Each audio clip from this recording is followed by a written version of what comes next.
आप सभी का पुनः इस ऑनलाइन प्लेटफॉर्म पर स्वागत है।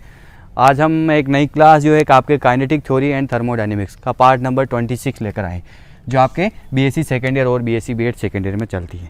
और इसमें मैंने आपको पहले ही बताया, अपना जो टॉपिक चल रहा है लेंदी टॉपिक है ट्रांसफर्ड फेनोमिना, अभिगमन परिघटना देख रहे थे। अभिगमन परिघटना का मतलब किसी गैस के अणु का एक स्थान से दूसरे स्थान पर ट्रांसपोर्ट किन किन तरीके से हो सकता है। तो ठीक है, उसके अपन ने दो चीज़ें देख ली थी। फर्स्ट विस्कोसिटी, यानी जब अणु एक स्थान से दूसरे स्थान पर जाएगा, उसका ट्रांसपोर्ट होगा तो उसका वेग भी, वेलोसिटी भी जाती है। इसका मतलब संवेग का अभिगमन, ट्रांसपोर्ट ऑफ मोमेंटम, उसका फॉर्मूला अपन ने निकाल लिया था। फिर अपन ने सेकंड देखा थर्मल ऊष्मा चालकता गुणांक के आया था, और के का फॉर्मूला आया था अपने पास के बराबर 2/3 pi D square N upon R T upon M की पावर 1/2। मतलब इसका मतलब ये हो गया था कि ऊष्मा चालकता का मतलब जब अणु एक स्थान से दूसरी स्थान पर जाएगा तो उसकी एनर्जी का भी होता है ट्रांसफर। एक तीसरा और बचा हुआ है, वो है अणु का खुद भी ट्रांसफर हो रहा है। भाई अणु भी तो जा रहा है एक स्थान से दूसरी स्थान पर, तो 3 पॉइंट, अणु का एक तो खुद का ट्रांसफर, एक उसके मोमेंटम का ट्रांसफर, और एक उसके एनर्जी का ट्रांसफर। तो लास्ट तीसरा पॉइंट और बचा हुआ। सेम वैसा का वैसे ही हर बार डायग्राम बनेगा, 3 परतें बनेगी अपने पास। किस प्रकार ऊपर वाली परत से नीचे की तरफ nc/6 अणु गतिशील है, और नीचे से भी ऊपर की तरफ nc/6 अणु गतिशील है। तो तीसरा पॉइंट है अपने पास विसरण, डिफ्यूजन, यानी अणुओं का अभिगमन, ट्रांसपोर्ट ऑफ मास। चलो आइए अपन तीसरा पॉइंट करते हैं। ये अपने पास कल आ गया था, 2 पॉइंट पढ़ लिए।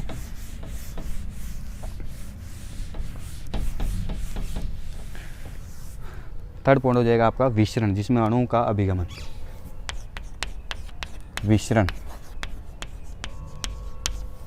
जिसमें क्या होगा, अणुओं का अभिगमन, अणु का खुद का मास, मतलब अणु एक जगह से दूसरी जगह जा रहा है तो उसका द्रव्यमान भी हो गया एक तरह से ना, अणु का अभिगमन। मतलब इसको अपन इंग्लिश में लिखना चाहे तो अपन लिख सकते हैं कि डिफ्यूजन, डिफ्यूजन, डिफ्यूजन ब्रैकेट में हो जाएगा transfer of mass, transfer of mass मतलब अणु के मास का अभिगमन। ठीक है, चलो आइए इसको करते हैं अपन। वही डायग्राम बनेगा आपका, सेम 5 परतें बनेगी अपनी, और उन 5 परतों पर सेम वही कंडीशन आएगी। तो चलिए अपन सबसे पहले इसका डायग्राम बना लेते हैं। 1 2 सेम हाइट पर है ना, 3 4 और 5। एक कोई गैस है, वो आपकी ए बी और सी डी परतों के अंदर विद्यमान, ए बी सी और डी, जैसा कि अपने को पता है। ठीक है, एक गैस है, ए बी और सी डी परतों के अंदर विद्यमान है, और यहाँ से क्यू पी और आर, मतलब ये फर्स्ट परत होगी जेड दूरी पर। ठीक है, ये हो गई आपकी जेड माइनस लेमडा दूरी पर, जैसे अपन हर बार करते आ रहे, और ये हो गई आपकी जेड प्लस लेमडा दूरी पर। ठीक, जैसा अपन डायग्राम में करते हैं। मान लिया अपने पास टोटल n अणु है। ठीक है, उनसे अपनी वैल्यू कैसे किस प्रकार चेंज होती हैं। तो यहाँ पर तो मैं लिखूँगा n अणु, यहाँ पर अपन कितने लिखेंगे, n अणु। ठीक, फिर इससे जस्ट ऊपर कितने अणु हो जाएंगे, ज़्यादा ही होंगे, n plus lambda, n plus lambda del n upon del Z. ठीक है, n plus lambda del n upon del Z, और नीचे क्या हो जाएंगे आपके पास इसके लिए n minus lambda del n upon del Z. n अणु, यहाँ पर अणु का अभिगमन हो रहा है इसलिए अपन अणु लेकर चलेंगे। ठीक है, फिर इसी प्रकार इधर कितने अणु आएंगे ट्रांसफर, हर बार जैसे अपन डायग्राम बनाते हैं।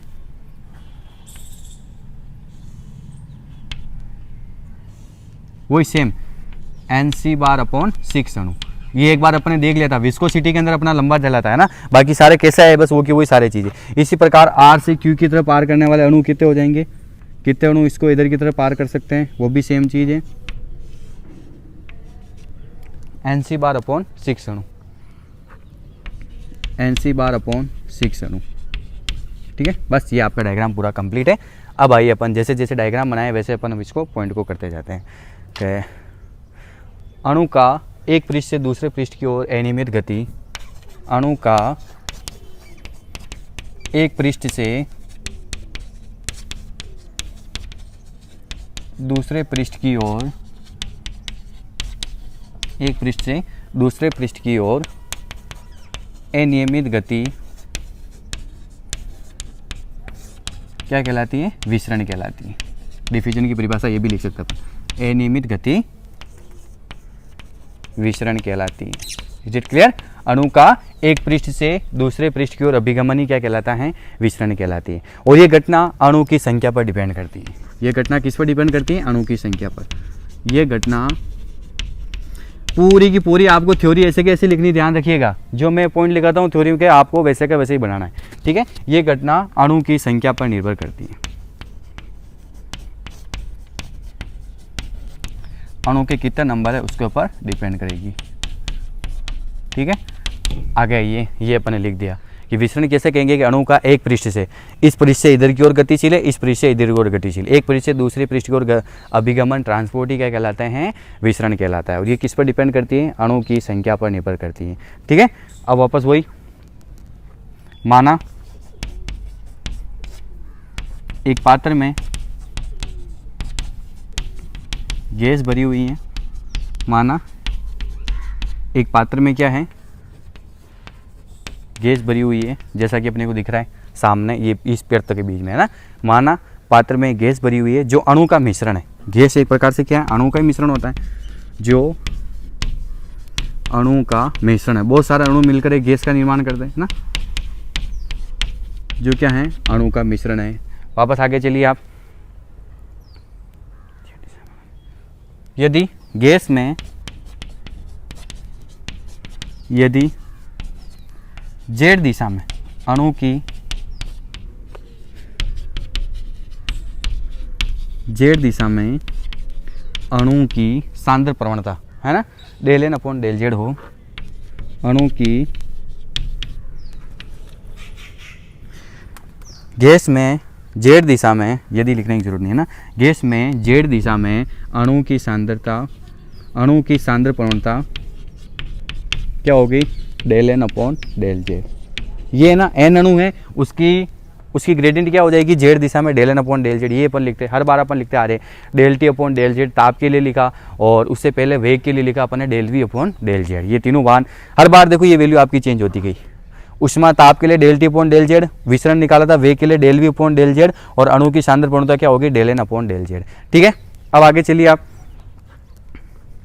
वापस यहाँ तक, ठीक है। अब आगे वापस अपने को थ्योरी लिखनी है, इसको मिटाते हैं अपन।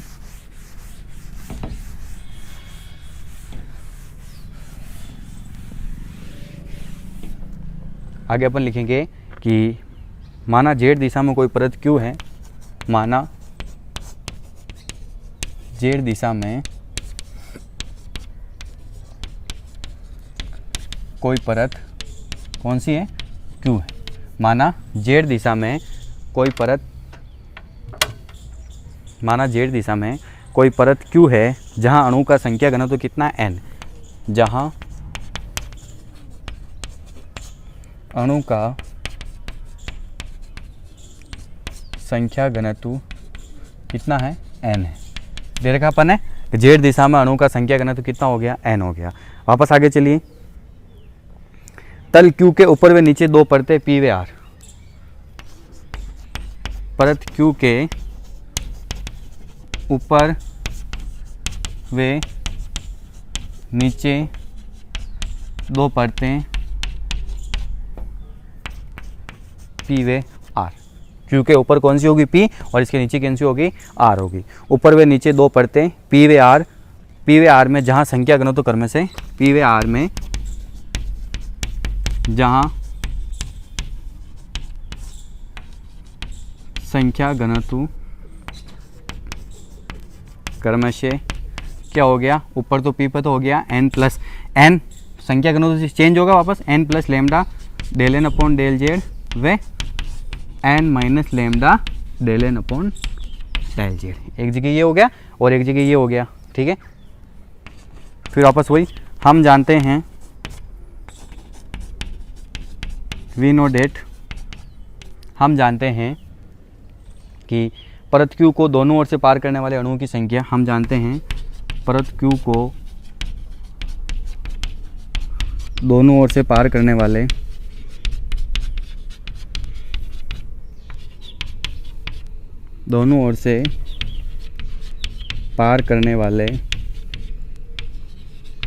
अणु की संख्या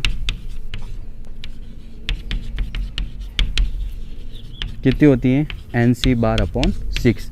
डायग्राम अपन प्लॉट कर दिया, अणुओं की संख्या कितनी होगी, Nc/6। अब अपन आगे चलिए कि परत P से Q को पार करने वाले, परत P से Q को पार करने वाले अणुओं की संख्या, P से Q को पार करने वाले अणुओं की संख्या क्या हो जाएगी,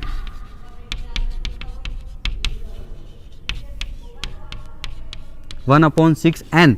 एन की जगह अब क्या हो जाएगा, एन मेन था, 1/6 Nc बार होता है, तो 1/6 एन की जगह मैं क्या लिखूंगा, P से Q को पार करने वाले n plus lambda del N upon del Z C bar. ठीक है, ये हो गया 1/6 n plus lambda del N upon del Z C bar. इसी प्रकार आगे चलिए आप, परत R से Q को पार करने वाले अणु की संख्या क्या हो जाएगी, इसी प्रकार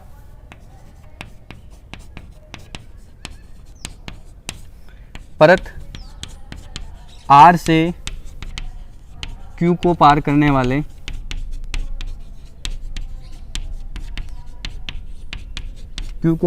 वाले अणु की संख्या कितनी हो जाएगी, यहाँ पर आगे लिख रहा हूँ मैं ना, अणु की संख्या बराबर 1/6 n की जगह क्या आ जाएगा, अब यहाँ पर n minus lambda del N upon del Z C bar. दोनों हो गई।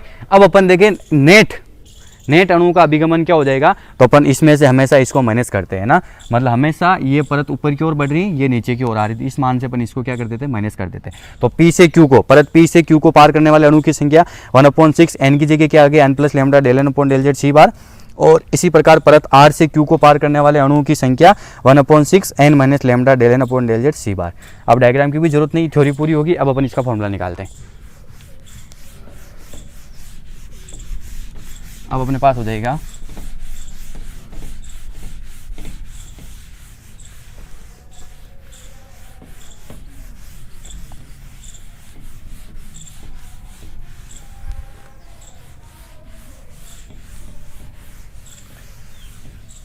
ठीक है, तो अपन लिखेंगे सीधा कि परत Q को Z दिशा में पार करने वाले अणु की नेट संख्या, परत Q को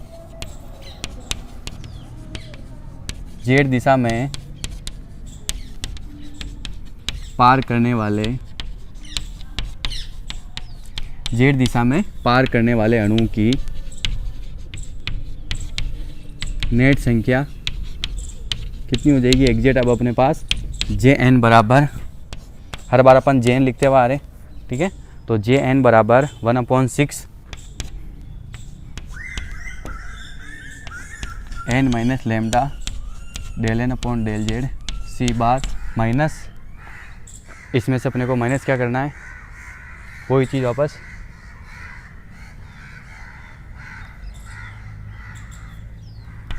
one upon six n plus lambda del N upon del Z C bar. ठीक है, इसमें से अपने को ये मान क्या करना है, माइनस करना है।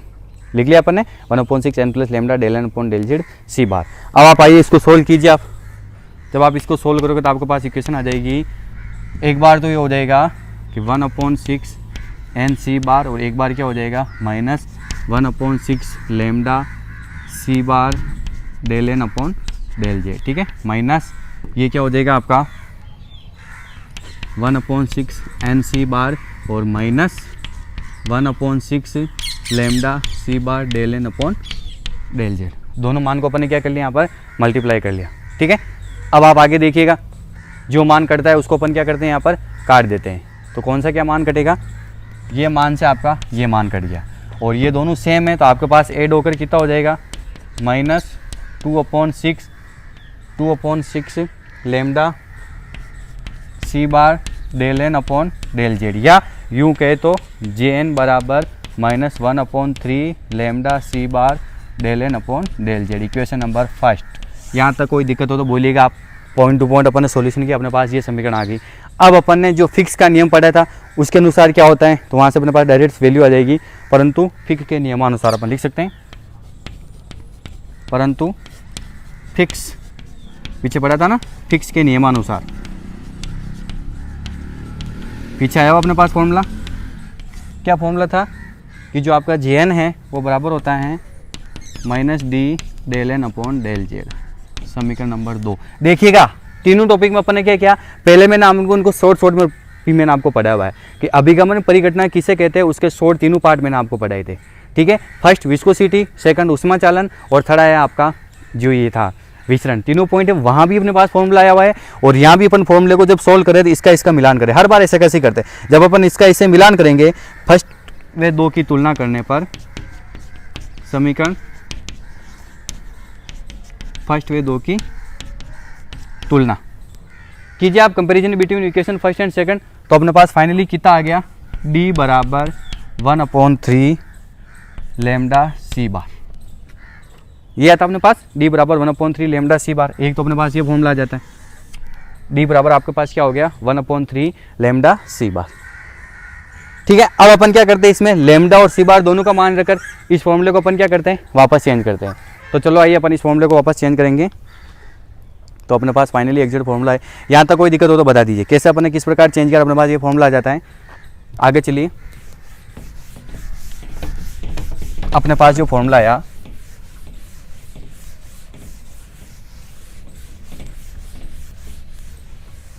कि d बराबर 1/3 लैम्डा सी बार, ठीक है। चूंकि लैम्डा बराबर कितना था 1/√2 पाई डी स्क्वायर एन, इसको आप समीकरण नंबर 2 बना दीजिए, ठीक है। ये था लैम्डा बराबर 1/√2 पाई डी स्क्वायर एन, और इसका मान कितना था आपके पास 8 kT/m। सी बार का मान 8 kT/m की पावर 1/2। ये दोनों मान है आपके पास। समीकरण 2 से वापस अपन क्या कर सकते हैं, ठीक है। समीकरण 2 से क्या चेंजेस हो जाएगा अपने पास, d बराबर 1/3 लैम्डा की जगह अपन लिखेंगे 1/√2 pi D square N into 8 kT/m की पावर 1/2, ठीक है। 8 kT/m की पावर कितना हो गया अपने पास 1/2। अब अपन इसको वापस चेंज कर सकते हैं, कैसे कि 8 kT/m की power 1/2 1/√2 pi D square N, अपन इसको ऊपर नीचे स्मॉल m से मल्टीप्लाई कर लिया। इसी मान को मैंने क्या किया, ऊपर नीचे स्मॉल m से मल्टीप्लाई कर लिया, ऊपर भी कर लिया और नीचे भी कर लिया, ठीक है। और आगे की जो आपकी स्टेप चेंज की इन्होंने, आगे की स्टेप आपकी ऐसे चेंज हो गई। अच्छा, m अंदर चला गया है ना, और रो बराबर होता है mn। चलो ठीक है, आगे जो इन्होंने स्टेप चेंज की वैसे कर ली। d बराबर 2√2/3√2 pi D square n into m, ठीक है, n इंटू m अपॉन 8 बाहर आ गया तो अपना m kT/पाई आ जाएगा, ठीक है। m kT/पाई, m kT/पाई अपने को पता है रो बराबर क्या होता है, m इंटू एन के बराबर होता है गैस का घनत्व, ठीक है। तो वापस देखिए अपन ने क्या किया, यहाँ पर इस दोनों मान को ऊपर नीचे स्मॉल m से मान से मल्टीप्लाई कर लिया। अब आपको पता 8 को अगर मैं बाहर निकालूँ तो क्या निकल सकता हूँ 2√2, ठीक है। ये एक m को मैंने इसके साथ लिख दिया और एक m जो ये पूरा बचा हुआ तो उसमें से आधा m कट गया, तो इसका मतलब अपने पास ऊपर क्या बच गया m kT/पाई, √2 से आपका क्या कट गया √2 कट गया, और इस m इंटू m इसको अपन गैस का घनत्व लिख सकते हैं, हर बार अपन लिख रहे हैं। तो फाइनली अपने पास मान क्या हो जाएगा, d बराबर 1/3 पाई डी स्क्वायर रो, ठीक है, रो बराबर mn, और इसकी पावर कितनी चल रही है m kT/पाई की पावर 1/2, ठीक है, जैसा अपने पास चल रहा था। वापस आगे देखिए, आगे अपन इसमें अंदर क्या चेंजेस लाते हैं कि जैसा कि अपने को पता है 2/3 पाई डी स्क्वायर रो, 2 भी चल रहा है यहाँ पर, ये 2 भी है ना, तो d बराबर 2/3 पाई डी स्क्वायर रो, यहाँ पर हो जाएगा आपके पास m/a इंटू r/a इंटू t/पाई, उसकी पावर 1/2। कोई दिक्कत है, m/n इंटू r/n इंटू t/पाई की पावर 1/2, ठीक है। देखिएगा आप कैसे किया अपन ने, फॉर्मूला होता है ये कैपिटल M, फॉर्मूला होता है अपने पास कि कि जो कैपिटल एम होता है अवोगाद्रो नंबर, वो स्मॉल एम इंटू एन इसके क्या होता है, गुणनफल के बराबर होता है अवोगाद्रो नंबर के। ठीक है, ये आपका अनुभार है। तो अगर आप इसे स्मॉल एम निकालना तो स्मॉल एम क्या हो जाएगा, कैपिटल एम अपॉन एन, और एक आपका के होता है आर अपॉन एन के बराबर। ठीक है, यही वैल्यू अपन यहाँ पुट की। तो फाइनली अपने पास डी बराबर कितना आ जाता है, ये भी एन पूरा होकर बाहर आ जाएगा, तो 2/3 pi D square N rho, और अंदर क्या बच गया आपके पास, एम आर टी अपॉन ये लास्ट में pi, M R T upon pi की पावर 1/2। ये आपका फॉर्मूला है। फाइनली जब लास्ट में इसको एग्जैक्ट फॉर्मूला करेंगे, सोल्व करेंगे, तो अपने पास विषम गुणांक का फॉर्मूला होता है डी बराबर 2/3 pi D square N rho M R T upon pi की पावर 1/2। अब इसमें भी देखिए सेम चीज़ है कि अर्थात विषम गुणांक जो होता है वो गैस के अनुभार के वर्गमूल के समानुपाती, एंड विषम गुणांक गैस के टेम्परेचर के भी क्या होता है, वर्गमूल के समानुपाती होता है। ये आज आपका ट्रांसपोर्ट फेनोमेना पूरा क्या हो गया, कंप्लीट हो गया। अब उम्मीद करूंगा कि आपको ये पूरा टॉपिक अच्छे से समझ में आया हो और कोई भी दिक्कत आपके नहीं आई हो। ठीक है, अब अपन इनमें क्या देखेंगे, तीनों में रिलेशन बिटवीन अभिगमन गुणांक। अभिगमन गुणांकों में अपन क्या देखते हैं, रिलेशन देखते हैं, अपने पास क्या वैल्यूज आ सकती हैं। ठीक है, तो चलो आइए अपन अभिगमन गुणांकों में संबंध देखते हैं। फॉर्मूला हो गया ये, किस प्रकार ये रिलेशन है, सेम वैसे के वैसे ही पहले भी अपन ने देखा कैसे रिलेशन आया। तीनों टॉपिक कंप्लीट आपके। अब अपन पढ़ेंगे अभिगमन गुणांकों में सहज संबंध। तीनों आए अपने पास, से संबंध है ना, उसके पहले वाले जो फॉर्मूला है ना वो वहाँ से जो मैंने यहाँ लिखा था, लैम्डा और सी बार का मान जब तक अपन पुट नहीं करते हैं उससे पहले जो वैल्यू आई थी वहाँ से अपने को निकालना है। ठीक है, जब तक अपन लैम्डा और सी बार का मान पुट नहीं करते हैं उससे पहले क्या मान आया हुआ है, अपनी हेडिंग है अभिगमन गुणांकों में सह संबंध। अभिगमन गुणांकों में सह संबंध। ठीक है, क्या संबंध है, तीनों में क्या रिलेशन आएगा अपने को देखना है। अभिगमन गुणांकों में सह संबंध, तो वी नो डेट वही कंडीशन हम जानते हैं।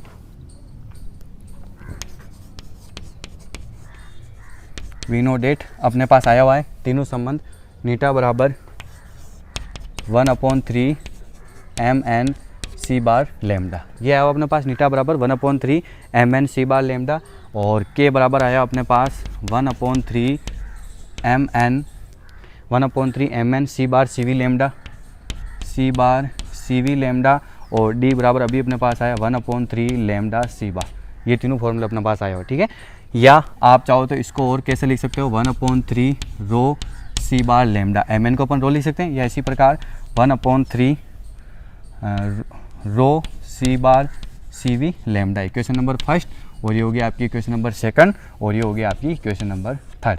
जो जो अपने पास मान आए थे उनको अपन ने लिख लिया। अब अपन इनमें एक दूसरे में रिलेशन देखते हैं। तो सबसे पहले अपन क्या करते हैं, समीकरण 2 को डिवाइड करते हैं समीकरण 1 से। ये सारे न्यूमेरिकल में काम आएंगे, ध्यान रखिएगा। मैं क्या करता हूँ, समीकरण 2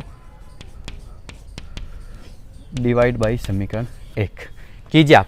समीकरण 2 क्या होगी आपके पास कि 1/3 rho C bar C V lambda upon, नीचे क्या आ गया आपके पास 1/3 rho C bar lambda. Is it clear, ये होगा। और बराबर क्या चल रहा है, नीटा अपॉन के,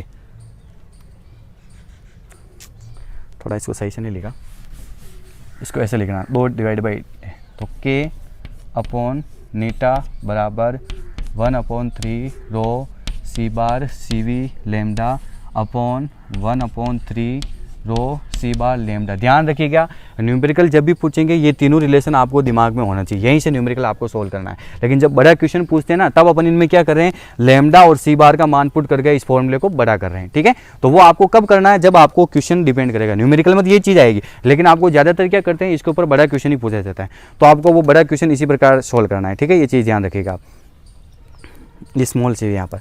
तो अपन देखते हैं 1/3 से 1/3 कट गया, रो से रो कट गया, सी बार से सी बार कट गया, लैम्डा से आपका लैम्डा कट गया। तो फाइनली अपने पास एक इक्वेशन आ जाती है कि के अपॉन नीटा बराबर सी वी, ये वो है मोलर विशिष्ट ऊष्मा है ना एकांक द्रव्यमान पर। अब अपने को पता है इसको अपन वापस क्या लिख सकते हैं, capital C V upon N. तो फाइनली अपने पास एक फॉर्मूला क्या हो जाएगा, के अपॉन नीटा बराबर सी वी अपॉन एम। ठीक है, एक तो ये आया, एक अपने पास ये आ गया के अपॉन नीटा बराबर सी वी, और एक अपने पास क्या होगा के अपॉन नीटा बराबर, इसको अपन वापस क्या लिख सकते हैं सी वी अपॉन एम, या यूँ देखा जाए तो फाइनली इसका मान हो जाएगा कि M K upon Neeta C we बराबर 1। ये एग्जैक्ट इसका रिलेशन है आपको, है ना, ये आपको ध्यान रखना है। ये न्यूमेरिकल में सोल्व करने में ऐसे काम आता है कि के अपॉन नीटा किसके बराबर होता है सी वी के बराबर। तो यानी एम अनुभार के उष्मा चालकता गुणांक अपॉन में नीटा श्यानता और सी वी मोलर विशिष्ट उष्मा, इन सभी का अनुपात किसके बराबर होता है 1 के बराबर होता है। एक तो ये रिलेशन देख लिया, ठीक है। एक अपन देखेंगे समीकरण 1 व 3 से। आप देखिए समीकरण 1 व 3 से, समीकरण 1 व 3 से, 1 व 3 से अपन क्या लिख सकते हैं कि आपको पता है कि नीटा बराबर 1/3 रो सी बार लेमडा, ये अपने पास समीकरण है। लेकिन अपने को पता है डी किसके बराबर है, डी बराबर है आपका 1/3 लेमडा सी बार। अगर अपन ये मान यहाँ पुट करूँ तो फाइनली आपका नीटा बराबर कितना हो जाएगा, नीटा बराबर हो जाएगा आपका डी रो, ये होगा नीटा बराबर कितना हो जाएगा आपका, नीटा बराबर हो जाएगा आपका डी रो, या यूं कहे तो अपन डी बराबर बता सकते हैं यहाँ से डी बराबर नीटा अपॉन रो, या एक फॉर्मूला और है आपका, वो क्या हो जाएगा आपका कि डी रो अपॉन नीटा बराबर 1। ये रिलेशन, ये आपके अभिगुण गुणांकों में सहसंबंध। आप तो मेन ये चीज़ें याद रख लीजिए, ये और ये, इन दोनों को याद कर लीजिए, न्यूमेरिकल वैसे ही सोल्व हो जाएगा। इधर उधर अपन क्या कर सकते हैं, इन फॉर्मूले को इधर उधर ट्रांसफर करके, जैसे आपको सारी वैल्यू दे रखी हो इसमें, सीवी निकालना हो तो सीवी को उधर ट्रांसफर करके निकाल सकते हैं, वैसे इसी प्रकार इसमें आपको रो निकालना हो तो रो को अपन उधर ट्रांसफर करके निकाल सकते हैं। तो ये चीज़ें ध्यान रखिएगा आपको, ये जो मेन दोनों फॉर्मूले आपके, इन दोनों फॉर्मूले को आपको अच्छे से क्या करना है, रीड आउट करना है, तो आपको कोई दिक्कत नहीं आएगी, ठीक है। अब उम्मीद करूँगा कि आपको कोई दिक्कत ना आए। अब अपन इसके क्वेश्चन सोल्व कर लेते हैं, आपको न्यूमेरिकल कैसे करना है। तो एक तो ये फॉर्मूला याद रखिएगा आप, M K upon Neeta C we किसके बराबर होता है 1 के बराबर। इसी प्रकार डी रो अपॉन नीटा, ये भी किसके बराबर हो जाता है आपका 1 के बराबर हो जाता है। तो ये आपका ट्रांसपोर्ट फेनोमिना पूरा कंप्लीट है विथ न्यूमेरिकल, मतलब टॉपिक विथ इनमें रिलेशन कंप्लीट कर लिया। अब अपन करते हैं न्यूमेरिकल सॉल्व। चलो आइए न्यूमेरिकल करते हैं। कैसे न्यूमेरिकल पूछेंगे आपको,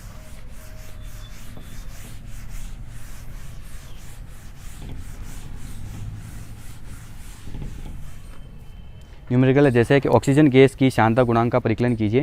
क्वेश्चन दे रहा हूँ जैसे मैं आपको कि ऑक्सीजन गैस की श्यानता गुणांक का परिकलन करो, ऑक्सीजन गैस की श्यानता गुणांक का परिकलन करो,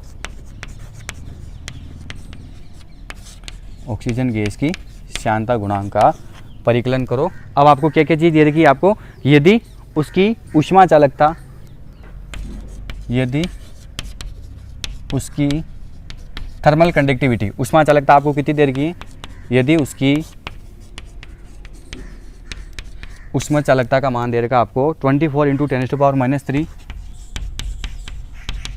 तथा ऊष्मा चालकता दे रखी है आपको, और एक आपको दे रखा है नियत आयतन पर विशिष्ट ऊष्मा तथा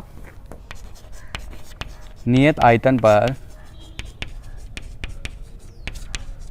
विशिष्ट ऊष्मा, नियत आयतन पर विशिष्ट ऊष्मा जिसको अपन क्या बोलते हैं सीवी बोलते हैं, और सीवी का मान दे रखा आपको 38.4 × 10⁻³ जूल पर मोल, 38.4 × 10⁻³ जूल पर मोल, ठीक है। ये आपको दे रखा है। अब आपको सीधा निकालना है, मैंने आपको पहले ही बताया कि न्यूमेरिकल जैसे ही पूछेंगे आपको रिलेशन से न्यूमेरिकल सॉल्व करना है। ये दो रिलेशन आपको ध्यान में रखना है, एक ये और एक ये। अब आपको क्या निकालना है कि ऑक्सीजन गैस की श्यानता गुणांक का परिकलन करो। अब श्यानता अपन इस फॉर्मूले से भी निकाल सकते हैं, आप उसी समय दोनों फॉर्मूला लिख लीजिए, श्यानता अपन इस फॉर्मूले से भी निकाल सकते हैं और श्यानता अपन इस फॉर्मूले से भी निकाल सकते हैं। लेकिन अब आपको इसमें देख क्या रखा, वो चीज़ देखिए, एक दे रखा आपको ऊष्मा चालकता, अब ऊष्मा चालकता इसमें है ही नहीं, ऊष्मा चालकता इसमें रही, तो इसका मतलब इसी से निकलेगा। ऊष्मा चालकता दे रखी है आपको और एक आपको सीवी दे रखी है। अनुपात हमेशा फिक्स होता है, ऑक्सीजन का अनुपात कितना होता है, ऑक्सीजन का अनुपात होता है 32 और 2 यानी 16 होता है ऑक्सीजन का, तो 2 × 16 कितना हो गया 32। तो बस अपन इसे सॉल्यूशन कर सकते हैं। तो बस सीधा अपन सॉल्यूशन करेंगे। क्या क्या चीज़ गिवन है आपको, गिवन है अपने पास के बराबर हैं 24 × 10⁻⁻3, ठीक है, कि आपके पास ये है। और आपके पास है ये प्लस में। सी वी आपको कितना दे रखा है, इधर लेके आप, सी वी बराबर 38.4 इंटू 10⁻³ जूल पर मोल, और नीटा आपको निकालना है, ठीक है। और O2 का अनुपात कितना होता है, जैसा आपको पता है O2 का अनुपात कैपिटल M बराबर 32। सारी वैल्यू पता है। अब अपन क्या करेंगे, इसमें मान पुट कर लेंगे। तो अपने पास एक फॉर्मूला है कि वी नो डेट, हम जानते हैं कि M के अपॉन नीटा सी वी बराबर 1। अब यहाँ से जो चाहिए उसको आप एक साइड में रहने दीजिए, बाकी को उधर भेज दिया आप, तो आपके पास फाइनली फॉर्मूला क्या हो जाएगा, तो अपने पास वैल्यू आ जाएगी, नीटा निकालना है, नीटा बराबर, नीटा उधर चला गया, M K upon C V. Value put कीजिए मान रखने पर, ठीक है, मान रखेंगे अपन, तो अपने पास क्या हो जाएगा, नीटा बराबर एम की जगह कितना हो गया 32 इंटू के की जगह कितना हो गया आपके पास, के की जगह आपके पास हो गया 24 इंटू 10⁻⁻3, ये होगा 24 इंटू 10⁻⁻3 अपॉन, नीचे है सी वी, सी वी आपके पास कितना है 38.4 इंटू 10⁻3, ठीक है। जब आप इसको सोल्व करोगे फाइनली तो आपके पास विस्कोसिटी आ जाएगी 20 इंटू 10⁻⁻6, 20 इंटू 10⁻⁻6। आप है ना कोई भी क्वेश्चन सोल्व करो ना, पीछे मात्रक लिख देना। अगर आपको मात्रक याद नहीं है, ये सबसे इम्पोर्टेंट चीज़ है जिससे आपको आसानी रहेगी, कोई दिक्कत नहीं आएगी किसी भी वैल्यूज़ को सोल्व करने के लिए। कि अगर आपके पास आपको किसी भी चीज़ का मात्रक याद नहीं हो, ठीक है, तो अपने को क्या करना है, अगर आपको किसी भी चीज़ का मात्रक याद नहीं हो तो आप सीधा ऐसे कर सकते हो, लास्ट में मात्रक लिख दो, जो वैल्यू आई और लास्ट में आप क्या लिख दोगे, मात्रक लिख दोगे, ठीक है। तो ये आपका क्वेश्चन आज का पूरा कंप्लीट है, ठीक है। आज आपको जो क्वेश्चन करने हैं वो बताने हैं कि अनुगति सिद्धांत के आधार पर किसी गैस के विसरण गुणांक का सूत्र स्थापित करो। आज का क्वेश्चन क्या हो जाएगा आपका कि अनुगति सिद्धांत के आधार पर, अनुगति सिद्धांत के आधार पर किसी गैस के विसरण गुणांक का सूत्र स्थापित करो, किसी गैस के विसरण गुणांक का सूत्र स्थापित करो, तथा बताइए कि विसरण गुणांक जो डी होता है आपका वो इज प्रोपोर्शनल टू अनुपात की पावर 1/2 और D is proportional to T की पावर 1/2। ये चीज़ आपको बतानी बहुत ही इंपॉर्टेंट चीज़ें। और आपका ट्रांसपोर्ट फेनोमेना के जो भी 4 या 5 क्लासें हैं, आपको मैं उम्मीद करूँगा आपसे कि हर एक पॉइंट को आपको क्या करना है, अच्छे से क्लियरली रूप से देखना है, ताकि आपको आगे कोई दिक्कत नहीं आएगी। तो आज के लिए बस इतना सा ही। अपना कीमती समय देने के लिए आपको बहुत बहुत धन्यवाद।